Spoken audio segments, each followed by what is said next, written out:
Kalle Ryan, a very happy new year to you from the Irish in Sweden podcast. Your second appearance, one of the very few people to make it on a second time. That'll tell you how popular you are here. But could we just start by reminding listeners of your connection to Sweden, apart, of course, from your wonderful first name?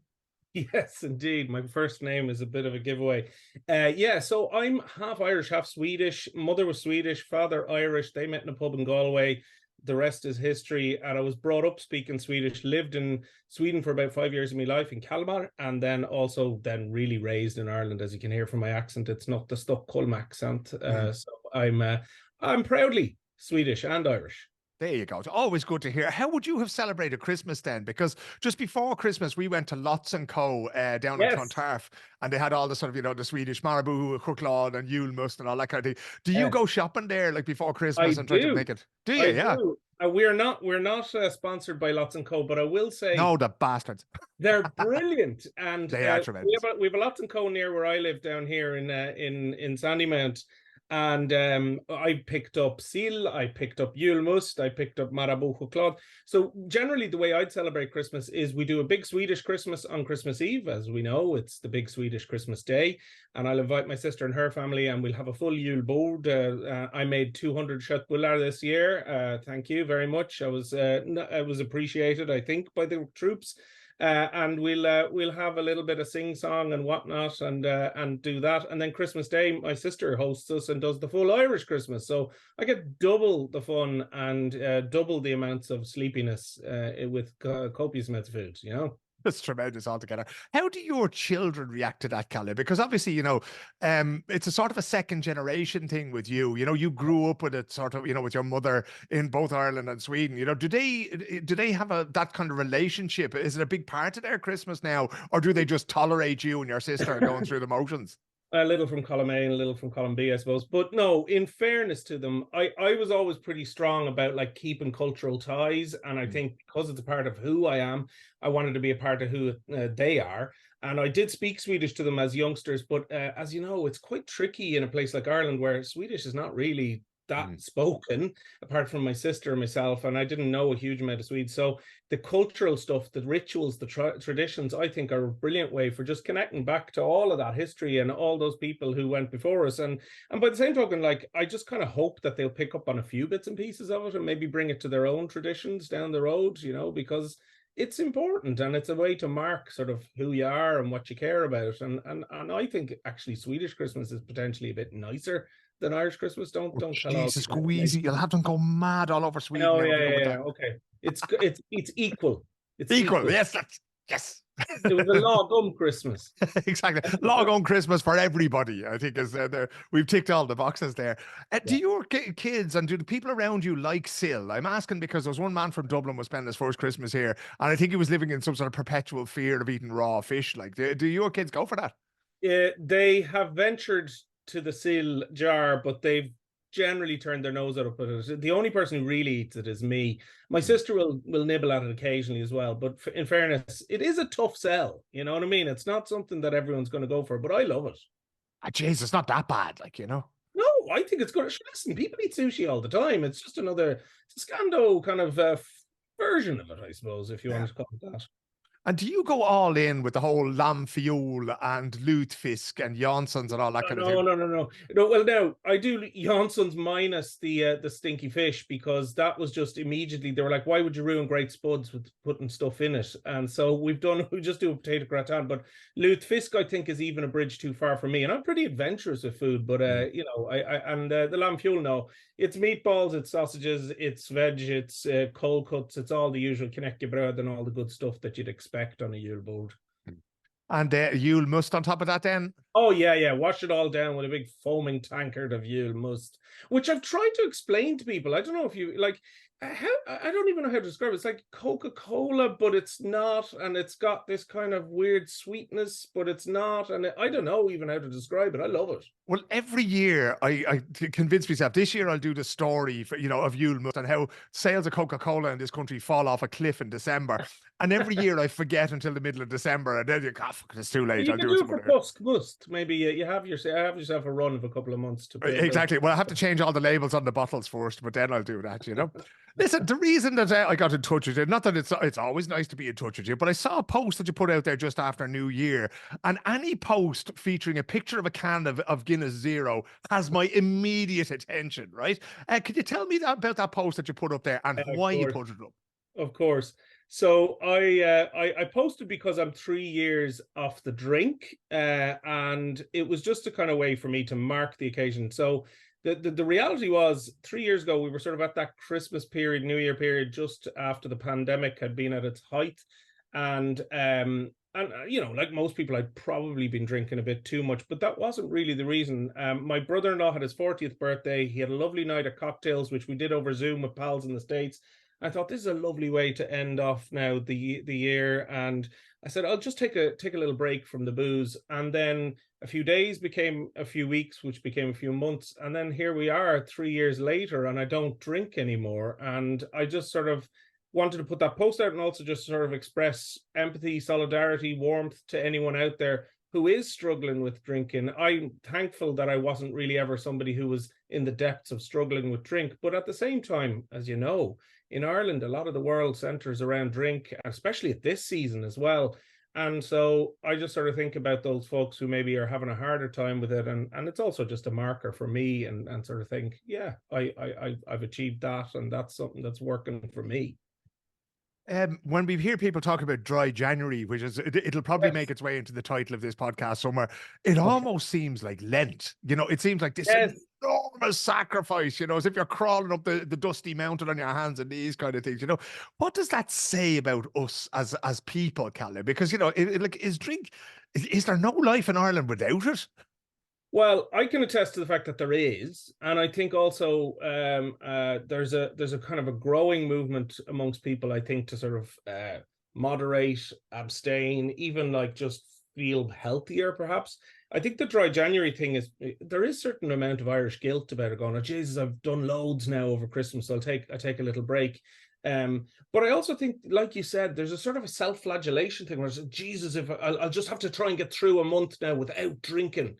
And you're thinking you're not being asked to, like, you know, come up with a master plan to run a government here. You know, like what you're asking to do is to just not have a drink for a month. And I just thought, I suppose maybe mine was a little bit the dry January inspiration because I think there was others around me. But really for me, it was like, listen, I won't drink this week and then I won't again. And then I was like, I actually don't terribly miss it. And also there was a sort of an added thing where during COVID, we weren't actually going out that often, you know, so there wasn't really even the sense of like, well, I'm in the pub and I'm missing out on anything. But now it's just kind of people accept that I don't drink, and people accept that there are non-drinkers, and I honestly feel like the range of drinks now is vastly improved, even from 3 years ago. I think a lot of the booze companies have cottoned on to this. Now, there's maybe ulterior motives where they can put their brand out there and put a little 0-0 beside it on a football hoarding. But I'm grateful that there's a few more choices than just sparkling water and Coca-Cola. There's only so much of that you can drink. Mm. I was talking to a guy a few years ago in 2016. I was at the Euros in football, and there was a Belgian reporter who was working with us. And he was, because obviously in Belgium and Netherlands and Germany, beer is a big thing. And it was only really kicking off then, the whole thing of like actual zero alcohol beers that you could drink and not feel suicidal after because they were so terrible, you know? Yeah, that And tasted something. yeah, exactly. Yeah. But he was saying this is going to be the big thing. And at that stage, I hadn't even tried them. You know, I gave up drinking. I can't even remember when, but it's a good 10 or 12 years ago now. No, it's probably more, maybe 15, you know. But that was the thing, that there was no real alternative. And it was like Rom Lossa, you know, sort of bubbly mineral water or Ballygown or soft drinks. I drink like one soft drink or two soft drinks a year. I'm just not a Coca-Cola person or whatever. What's your tipple nowadays, where you would have gone from like a pint of gin and tonic to what do you drink now? Yeah, well, there's a lot of sparkling water, obviously. I invested in a soda stream, which probably helped a little bit as well. And you know, for the Irish listeners, you'll be appreciating this. My Waddy is an old classic as well. So Oh I'm doing God, sparkling or not. And those are kind of the things I drink. I mean, obviously, I'll drink a few Coca-Colas here and there as well. But like you said, I kind of get a bit jittery if I'm drinking too many of those as well. I think, like, also, if I'm going out, the Guinness 0-0 is genuinely a good tasting drink. And then of the lagers, they're all pretty bland. I would say, like, not that we're promoting or getting sponsored, although happy if you get sponsorship from Peroni, but the Peroni 00, I would argue, is the best one out there. Or But you funny get your enough, commission. If they come back to us with money, you're okay, definitely getting great, 20%. great. Yeah, it checks in the post. The other thing I was going to say to you, Phil, is I was in my wife's American, and we would spend a lot of time in the South, in the States, and even last summer there was nothing. Like, you Yeah. literally, you could get an O'Doul's, I think was the name of it. Oh, they're horrible. Yeah. Yeah, rotten. And now when I went back last time, like, even Budweiser have gotten in on the act. You get a 24 pack of Budweiser Zero. Not, I don't know why you'd drink 24 of them, but and also, like, you go to these craft beer places and they haven't really cottoned onto it. It's the major brands. So I'd say that's coming too, you know, with the craft beer explosion that's been on over there for a while. It is amazing. As I said, the Guinness Zero thing was something that I waited for forever, you know, and then it arrived and you go, wow, like this is just exceptionally good. And I was actually passing through Dublin Airport there, Kalle. You know, the way they had one of those things, because originally when they brought it out on Ireland in the cans, and they would attach the can to the pump and then they pour, and now it's just regular kegs. Yeah. So the demand is so great in Ireland now that there's just regular kegs sort of flying around the place, you know. Yeah, I'd love to know how they're making it as well, because I heard a rumor, maybe you're better than I at finding these things out, being a good journalist, but somebody told me it's actually a loss-making enterprise for them, because they basically create Guinness and then extract the alcohol from it. So it's kind of out there as a brand thing for them. But fair play to them if they're losing money on it and still doing it, because I'm happy it's there. I don't know how they're losing on the amount of it that I buy. There's no way they're losing money on a calendar. You're between you and me. Business, are you? Good exactly. Man. We're keeping them afloat at this stage. I wanted to ask you as well, right? Because one of the things that I discovered when I stopped drinking years ago was I had so much more energy for doing all the mad things that come into me head, right? How has that been for you? Because I would have always seen you as a very thoughtful person, a very creative person. Has that worked in that way for you, that you found even more energy to do the things you want to do? Yeah, thanks. Yeah, I do think so. I think it's like, there's something about sort of righting a ship, and I think booze is sort of a very easy thing that you can turn to when you either, you know, you're feeling bad or you're feeling good, for that matter. But that said, I think sort of it made a bit of clarity for me, I suppose. And I would always be very creatively inclined, but I think it's allowed me to sort of really double down. And like you, I'm interested in loads of things. I'm fascinated by things. I'm always trying my hand at different creative practices. And I suppose even there's a simple thing about having time as well, because we spend a fierce amount of time in the pub or doing this, that, and the other that's sort of centered around drink. So instead of doing that, I'll sit down and write something or paint something or make a bit of music. So for me, yeah, I think, I don't know that that's true for anyone, but certainly I've sort of opened up new creative things, and I was able to actually spend a bit of time thinking, you know, and perhaps some of the act of drinking is not thinking, or thinking in other ways, you know. So for me, it's avoiding thinking as much as possible, avoiding thinking, or drowning it, whatever you want to do, you know. It's an amazing vista altogether, you know, taking these thoughts and just drowning them completely in a sea of whiskey kind of thing, you know. Yeah. Was there any sort of negative reaction? Because I remember one or two people who were quite aggressive when I would say to them, no, I don't drink, or I don't want to pint, or that kind of thing. They would go, well, why not? You're not alcoholic? Can you handle it? What's the matter with you? Kind of thing. Did you have any of those responses? Because now that was from somebody from the other island over there, the slightly larger island to the east, yeah. You know, so I'm familiar with it. Yeah, exactly. Would you have had a similar thing, or are Irish people a little bit more discreet when it comes to that? Do you know, that's a funny question, because I actually think, I remember there was sort of like the incredulous response. What? You know, you won't have a pint. And I get this man an ambulance. Yeah, and they're like, oh, and then they're like, well, he's not pregnant, and he's not, you know, all those kind of weird responses. But generally, I think also Irish people don't want to delve too deep, so they're not going to ask you, are you an alcoholic? Like, or certainly the circle I'm around. And I also just sort of would tell them, listen, I'm just not drinking. And I guess, thankfully, I'm surrounded by sort of good friends who probably were more than accepting of it. And also it kind of didn't matter a damn to them. But you're right. There is a sort of a strange reaction you get, where it's just like, why wouldn't you drink? Like, what's that about? And part of my thinking is just going, that, like, I drink tea. You know what I mean? Like, I have other vices. I mean, it's only one that I've dropped here, you know. It's not like fluid intake is completely over for me, you know. Yeah, well, I'm up to my neck in my waddy, but like the thing is, like, I think that sort of angry reaction, maybe certainly in my group of friends wasn't too bad. And I think also there's a generational shift here where there's people who don't drink, like in my certainly my son is too young to drink, but certainly that generation above them, like it's more and more accepted. And I feel like there's a great bar even now in Dublin called, I think it's a Bloody Mary or something like that, where they do non-alcoholic cocktails exclusively, you know. And so that's fascinating to me that there's that movement happening. And like we said before, like I think people are okay with it. Generally, there might be an initial reaction, but for the most part, my experience was pretty good. Like there's still a bit of incredulity going, like, are you not going to get back on it? Like you weren't an alcoholic. I'm like, it's not a gym membership like that I want to do, like as lapsed. Like I might, but it's not really my choice now. And honestly, I actually don't miss it now. Like I'm sure it was the same for you, where there's sort of an initial place where there's certain settings where it can be a bit tricky, like a big party or maybe a big night out where, but even then I also find it's a great way to sort of go, well, we've hit peak pints at this point, and the only talking that's going to happen is recycled or probably not coherent. And that's not a slight on my friends who drink, but that's just the reality when you're sober and seeing it from a different lens.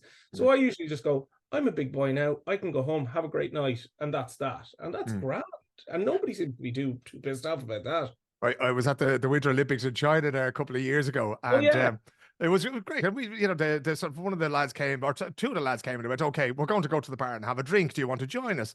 And I said, "Absolutely." Now these two lads absolutely love rugby, right? So I was saying, "Okay," and you know, they will, like, as rugby players and former rugby players tend to do, they sometimes repeat themselves. And I said, "I'm coming down there." But the moment one of you two repeats themselves because of a couple of beers, I'm gone, right? And sure enough, at about 10:30, 11:15, the same story was told again. I went, "That's it, I got to bed." "Oh, no, don't go to bed, you're great crack." And I went to bed, and they didn't even remember the following morning. They go, "What time did you go to bed at?" "I don't remember you leaving at all," you know. So all I remember was telling a great story. Yeah, exactly. Oh, by the way, did I tell you that great story for a fucking third time, kind of thing, you know? Here we go. Do you look at people, now that you don't drink yourself, right? Do you look at people who do drink any differently? Because it's one thing to sort of look at yourself and go, yes, well, I feel this and I feel that. But do you look at other people and you go, yeah, there's a person who could probably do it a couple of weeks on the wagon? Or, you know, do you find, is there a judgy part of yourself that comes out now that you don't drink, do you think?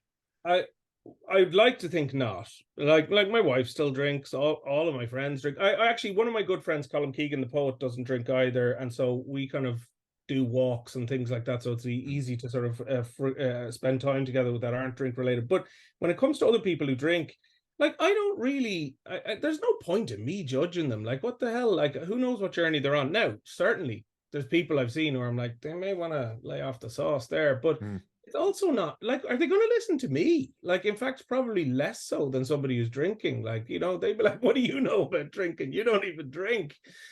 So, and also there's sort of that Irish mythology of like, he's some man for the pints, or he loves a drink.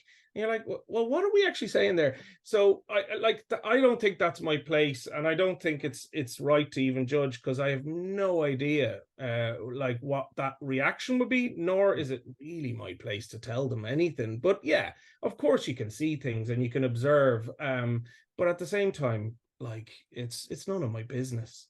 Yeah. I often find it funny though that, like, you know, when you sit down at a table where a bunch of people are drinking, and there's always, like, sometimes there's one person who's sitting there going like, oh yeah, there he is, sitting in judgment on us all now, and him sober, offering to drive everybody home, that bleeding cheek. How dare he? Yeah. Do you drive? I wonder though, Phil, do you like, is that like, that's their journey? Do you know what I mean? Like that's them projecting things, where the reality is like, I'm not even thinking about drink. You know what I mean? I'm thinking about what's going on in the conversation, you know? Yeah. Is it something that you've talked about within the family at all? How old are your children now? Have you started to have those conversations? 14 and 11. So yeah, they know I don't drink. And in fact, it's interesting. I think they feel some sense of comfort that like one of the parents is driving, and that's me, obviously. And they're also comfortable knowing that like I'm not drinking. So there's always like, should there be an emergency, I can jump up at this is sounding like my wife's gargling away all day. She's not in the slightest.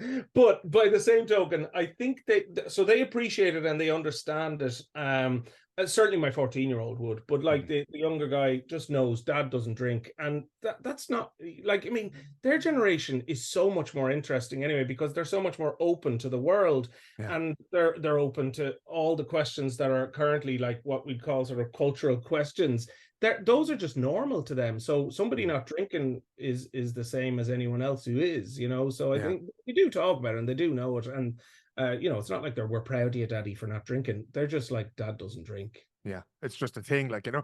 But you would have mentioned that, like, you know, having a child at 14, that would have been just coming into the age when Yeah. people were sort of, you know, certainly in my generation, is okay, you'll soon be sort of, you know, trying to drink for Ireland, you know. Yes. But that Yes. seems to be, I was in Iceland a few years ago and they were saying that people, young people aren't drinking, they aren't smoking.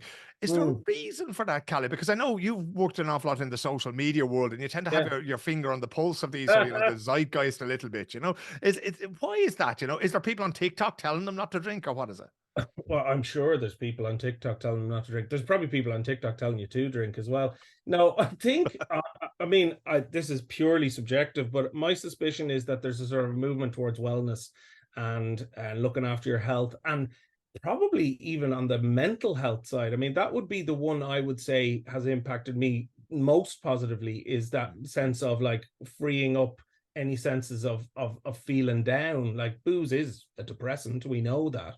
And I wonder, our younger generations kind of going, well, you know what, like I'm going to make different choices, like I'm going to make take another path. And to be honest, like my 14-year-old, he's not, I mean, to my knowledge, is not interested in booze. And in fact, he's kind of the opposite. He's quite sensible and thoughtful about these things. And so I wonder if there's just even that movement of going, let me think a bit more about why I want to do it. What's the end goal here? And that's probably way healthier than yours and my generation, where it's like, right, can't wait to get my hands on some cans and sit outside in the cold. Well, I think when I was growing up, you know, in a sort of a working class area of Dublin, drinking was what men did as a sort of a reward for working hard. And it was that simple. And, you know, we men worked hard all day, every day, and then they came home and they ate their dinner and they shouted at the children and then they went for a few pints. And that was basically it. And we grew up sort of, yeah, you're entitled to do this. And I think that feeds into the idea that this is somehow a reward for all the other things that you have to put up with, you know? Yeah. Anyway, let us leave the drink behind us for a minute and go back to the whole creative idea, like this newfound energy and creativity and that. Where are you in your career right now? Because as I say, you worked for some of the big social media platforms. You are very involved there. What have you been doing for the last work or so, for the last year or so? Because I know certain things have changed with you in that period. Yeah. So I did kind of 15 years actually at Google and Facebook / Meta, and I was working a long time there, and that's a long time in any job, but in the social media world, it's you know, it's like dog years. I mean, you're going through sort of waves of societal evolution, and you're watching it from the inside out. But I was lucky because I kind of forged my own creative paths in there and figured out sort of creative jobs, making little videos and TV shows at some of them and all of that. And so I kind of, when the redundancies happened last year, and by the way, the role was made redundant. I wasn't. I'd like to point that out. Let the record show, Let the ladies and record. gentlemen. No further questions, Your Honor. But I will say that there's sort of you will know this as an independent professional. There's sort of the daunting part of, well, I've got to hustle now. I've got to try and I'm my own boss. I've got to pull in the work. I've got to do the admin. I've got to do all of that. But equally, there was the sort of freedom of going, well, I can kind of go at this whatever way I want. And so the creative sort of spark lit in me. And so I've been lucky enough to sort of do creativity type workshops. I've done them for both adults and young people as well, feeling like, my personal opinion is that creativity is the last great sort of human thing that we can hold on to. AI can make drawings, but somebody's got to prompt it in the first place. They're not going to, you still need the creative spark. So I think teaching young people and adults, professionals, the same skills are important. So I've been doing a lot of that. I've also been working with some creative agencies and working on how employee experience is going to be impacted and how to transform those in companies, because I think at the core, you've got communication, which is a creative art in its own selves, but like just putting a creative sensibility to how people and companies set themselves up for success. Because the reality is, if you're working somewhere, it's the biggest chunk of your day, and you want it to be an experience that's positive. And I think they're not meeting them where they are. The world is moving through TikToks and different forms of communication and different ways of consuming media and podcasts and all those good things. And they're not prevalent enough in a workplace where you're going to actually be able to actually speak to these folks and actually make a difference in their day. So a lot of my work is that, working with companies now where I'm trying to transform their cultures, because I feel like I've left my fingerprints on two of the biggest in the world. So I know a little bit, I'd like to think. So I'm hopeful that I can start bringing that more and more this year. Now, that's what I did for the last year. Excuse me. And it's been really interesting, because you'll be surprised who's open to it and who isn't. And I think the ones who are open to it are the ones who are going to stick around much longer as well. And I think that's an exciting thing. And that kind of gives me a bit of hope and a bit of energy, because I'm able to actually put creative work, combine it with my communications work, and then actually be my own man. Like that's a big leap for me. And I'm still figuring it out. Jesus, I haven't figured it out at all. And Phil, I'm sure you're still figuring it out many, many moons later, but it can happen, and you can do it. And so that's where I'm at the moment. So yeah, thanks for asking. Yeah, no, it's a fascinating idea, Kalle, because if you look at, do you remember when social media first came out, and Facebook was the first big one really that impacted people, and bosses were saying, how do we stop people reading or looking at Facebook at work?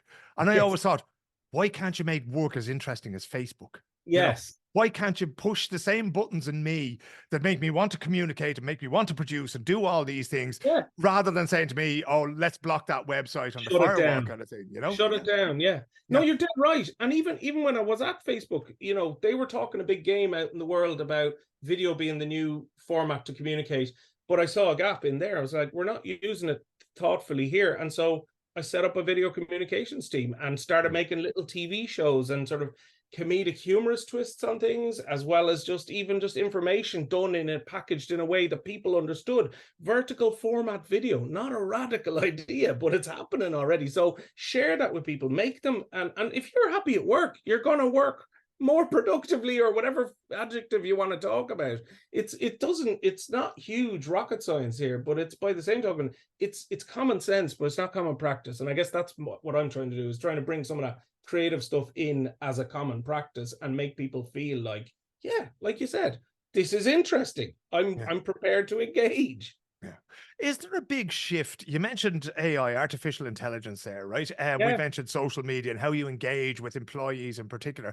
Is there a big shift happening? Because like the reason we work, and if you talk to LO, the union over here, they always go, well, the reason you have holidays is the union, and the reason you have overtime pay is the union, all those things. Is there a big shift coming away from this idea of a 7.5 or an 8-hour working day in one location? Because I remember Ken Robertson from the 12th Man, a great creative agency, did a lot of work for Paddy Power over the years. He was, I think, Head of Mischief was his title there. But he once said to me on a podcast, right? You can go back over the podcast, Kalle, and he says, I work about 5 minutes every day. Like literally, I'm there and I do, but work, I do about 5 minutes, and then I have an idea and I go to somebody and I make it their problem. And then tomorrow I'll have another idea and another brand. Do we need to change the way we view the world of work to take into account all of these developments in the last few years? I think you're dead right. I mean, look, there's an inevitability that the working week is going to be shorter to some degree, because simply so many things are going to be automated. But I think you're onto something there around this notion of like parceling up your time and maybe being more sort of like that whole notion of working smarter, not harder, all that kind of cliche. But it's actually funny, it sparked a thought for me there when I was doing some research so I work with an agency called TBWA at the moment, and we did a report on the future of employee experience. I can send you a link, or you can share it with your listeners if you like, but there's some interesting stuff in there around sort of what AI will do in terms of like giving people the freedom to build their own apps and or other devices, platform software, to kind of modify their working day. And then you reminded me of this agency that I looked up, where they were a Swedish agency, actually. I can't remember the name, but they had a thing where they did 3 years working and 1 year off, and then back again 3 years. And maybe it was only done once, maybe it wasn't a success, but I was like, ballsy as hell, but brilliant as well. Like, replenish the energy, acknowledge everyone is tired, they need time and space to think creatively again, because you're in a loop a lot of time these places. So I think you're right. Like, even just that notion of opening up space to be creative is huge. And you know it yourself as someone who creates, it's time is the big challenge, but equally the time to use to actually just go, I want to be bored, or I want to just think about any old joke, and then maybe some things drop in, like your man with his 5 minutes of an idea, and thankfully he has a team around him who can execute it and get it all done. I'm afraid I am the team, just like you are. We're one-man team, but what a team. Literally, exactly. Literally, you want to see the juggling that is going on here in this studio most of the time. Now that's subject to creativity, right? Because there's 2 or 3 things that we all think of in January, right? One is the dry January, gonna get fit, Yeah. beach 2024. That's the other thing. The other thing is taking up a creative pursuit, Yeah. learning an instrument, starting to write, knitting, whatever. Do you believe that everybody is creative, Kalle? Like, does everybody have it in them to be able to find something like that that will fulfill them, or to give them that sense of fulfillment of doing something? I like to think so. I don't think I'd teach sort of creativity workshops and classes if I didn't. I think, look, there's no hiding the fact that some people are more naturally gifted at certain creative pursuits, be it music or art or writing or whatever it is. But I think all of us have a yearning to make something, to do something. And creativity, of course, I think it gets very narrowly defined into like art. But like a chef is a creative person, you know, like even traditions or works that you wouldn't consider. Like, I think there's creative mechanics, you know, there's creative plumbers, there's like all those things. But then if you're talking about traditional arts, I think that does exist within us. Like, even if you think about what we're doing here, just telling stories and having the chats, and like even just the average Irish person has an incredible gift at recounting stories. And I think all that stuff is just sitting in there. And I think a lot of the time it's them sensing there's something more to me, or there's something more I want to express. And that's all it is. It's an expression. And really, even if you're not actually producing a creative piece, be it a piece of work or some kind of idea, like thinking creatively is one of the things I try and teach, which is this idea of like John Berger, the great writer, who talked about it as like all great art is the act of seeing differently, you know, and it's about that lens on the world going, yeah, you might look at that thing and go, it's broken. I might look at it and go, I could make 2 things out of that that might be cool, you know, and I think that's kind of the mentality that needs to be there. And I think that's perhaps what's driving folks when they're looking at this. Also, they may just want to learn guitar, and that's cool, because learning guitar is cool. But it's just the joy that people get out of that. And I say that somebody is, my daughter started in university there back in the end of the summer, and she took one of the guitars at home with her.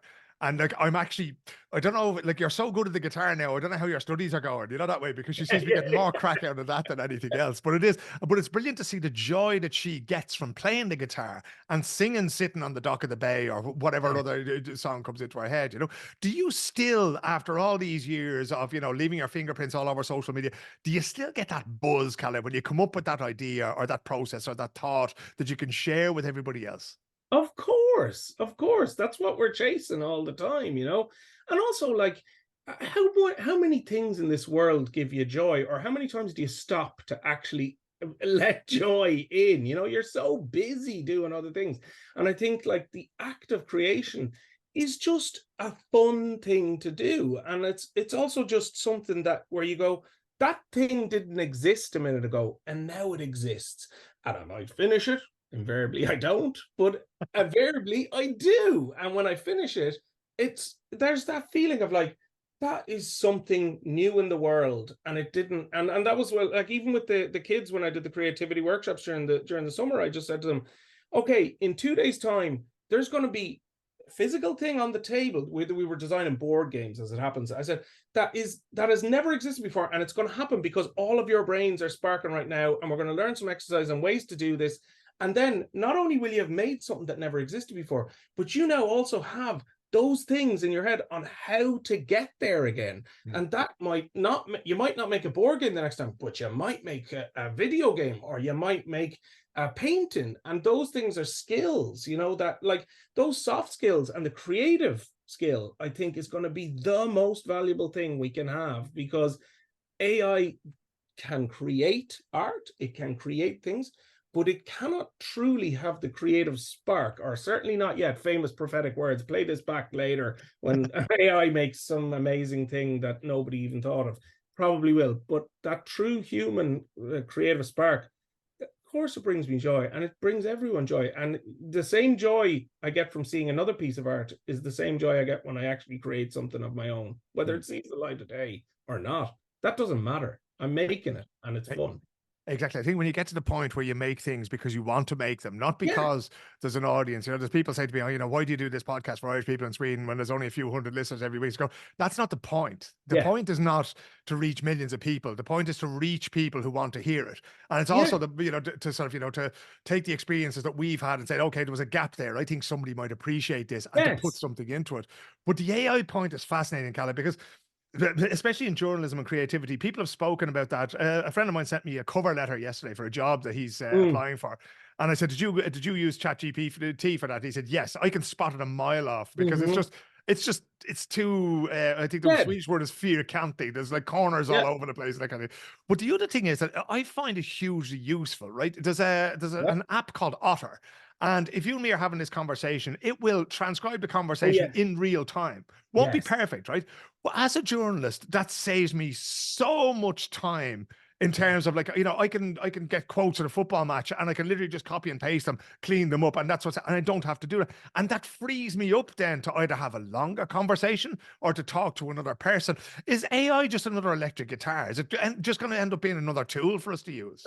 Well, you were dangerously sounding like a tech bro there, talking about how it's going to free up all our time, but it is true. Like, it is true. I mean, I suppose in the best possible sense, like the way I see it is it's a tool, and like anything, when Photoshop came in, they're like, oh, this is going to kill photographers, but it's actually enhanced them, right? And I think these AI tools, you have to see them as just that. Like the way I was trying to describe to somebody the other day was saying, like, ChatGPT, dead handy for me too. Like, if I need to condense some information, I can throw it in there. It's imperfect, so it still needs the human eye, but it's a starting point that takes out 2 hours of work I could have been using for that time. I totally agree with you with that. But I think also the notion that it's a tool is, I say, it's fed all this information. So essentially everything in ChatGPT or any of these AI bots is a remix. It's always a remix, because it only uses the existing information. So it's like a big fancy old synth. Do you remember in Ferris Bueller where he puts the floppy disk in and it can do the coughing, and he can do the full song in the sound of a cough? And it's like, that's what ChatGPT is to me. It's a big fancy synth where I can go, tell me these things, and it goes out and finds them and plays the synth, and then go, yeah, it sounds crap, let me fix it, And so that's my take on it. I'm sure there's people out there laughing at me going, he doesn't know what he's talking about. But that's how it works for me. I use it as a tool, and it's a great tool, but it's only a tool. It's not a replacement, and it's not a replacement for creative thinking. And that's where I stand on it anyway. December 2024, we'll be celebrating Christmas again. What do you expect? What would you like to have achieved by this time next year? Wow. You're asking, this is like, where do you see yourself? Do you remember the Mitch Hedberg joke? Where do you see yourself in 5 years? The guy asked me in an interview. I said, celebrating the 5th anniversary of this question.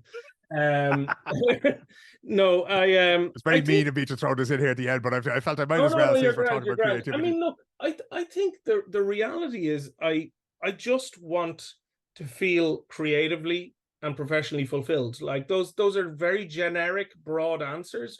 But I think I want to work with good people. I want to make an interesting impact on people's lives. That's the one thing I'm really happy about and proud about where I'm at now, is the things I'm doing are actually making a material difference to people's day.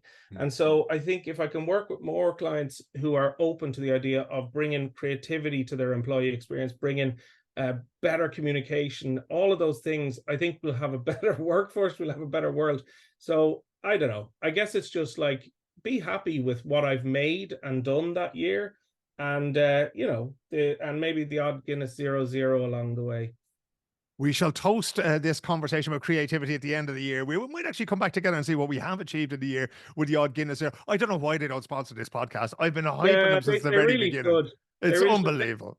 Actually, I should probably do a gig during the year. Maybe I'll see if I can get them to sponsor me as well. I'm thinking the Brown Bread mixtape is back. It's 15 years old, so I'm going to try and bring it back as well. That's the other big goal. That was my gig night that I used to run here in Dublin. So that's another one as well. I should have probably mentioned that. Tremendous. We'll get the Brown Bread mixtape. We'll be back. It'll all be sponsored by Guinness Zero. We're just have your people get onto my people, and we'll have to talk to their people. Because Yeah, And we'll then work it put out. it into ChatGPT and it'll all be bingo. Exactly. We get an idea of Ken Robertson from the 5 minutes he works every day. Brilliant. Jason, Yeah, ask him all about it. exactly. This time next year, Rodney, as they used to say in Only Fools and Horses. Kalle, thank you so much for joining me on the Pleasure. first and the most sober Irish in Sweden podcast of the year. Here's to sobriety. Thanks, Phil.